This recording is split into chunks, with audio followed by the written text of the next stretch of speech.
बड़ी खबर आ रही है अमेरिका की राजधानी वॉशिंगटन डीसी से, जहां व्हाइट हाउस से कुछ ही दूरी पर गोलीबारी की एक गंभीर घटना सामने आई है।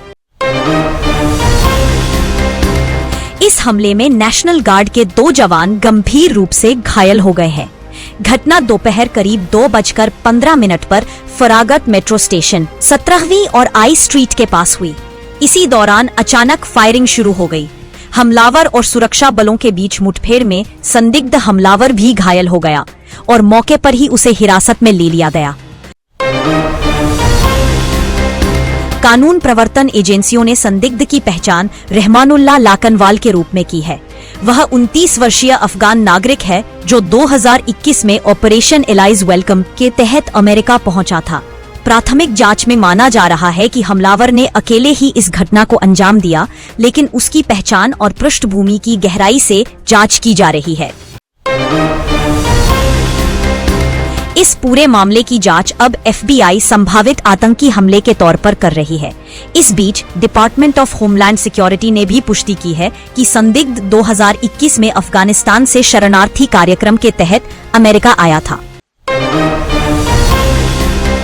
घटना के बाद सियासी बयानबाजी भी तेज हो गई है।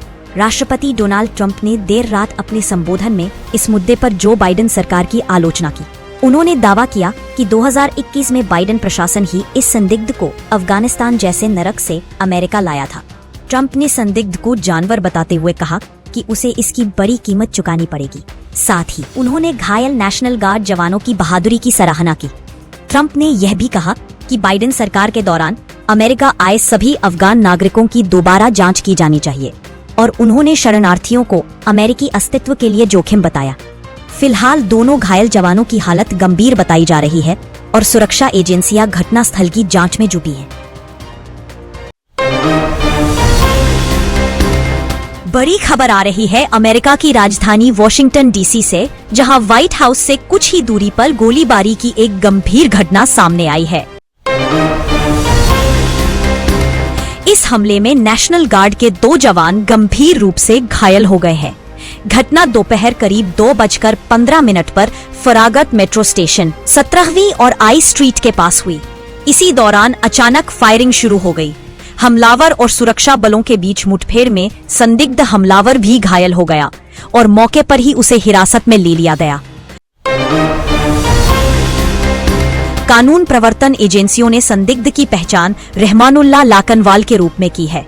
वह 29 वर्षीय अफगान नागरिक है जो 2021 में ऑपरेशन एलाइज वेलकम के तहत अमेरिका पहुंचा था। प्राथमिक जांच में माना जा रहा है कि हमलावर ने अकेले ही इस घटना को अंजाम दिया, लेकिन उसकी पहचान और पृष्ठभूमि की गहराई से जांच की जा रही है। इस पूरे मामले की जांच अब FBI संभावित आतंकी हमले के तौर पर कर रही है। इस बीच डिपार्टमेंट ऑफ होमलैंड सिक्योरिटी ने भी पुष्टि की है कि संदिग्ध 2021 में अफगानिस्तान से शरणार्थी कार्यक्रम के तहत अमेरिका आया था। घटना के बाद सियासी बयानबाजी भी तेज हो गई है। राष्ट्रपति डोनाल्ड ट्रंप ने देर रात अपने संबोधन में इस मुद्दे पर जो बाइडेन सरकार की आलोचना की। उन्होंने दावा किया कि 2021 में बाइडेन प्रशासन ही इस संदिग्ध को अफगानिस्तान जैसे नरक से अमेरिका लाया था। ट्रंप ने संदिग्ध को जानवर बताते हुए कहा कि उसे इसकी बड़ी कीमत चुकानी पड़ेगी। साथ ही उन्होंने घायल नेशनल गार्ड जवानों की बहादुरी की सराहना की।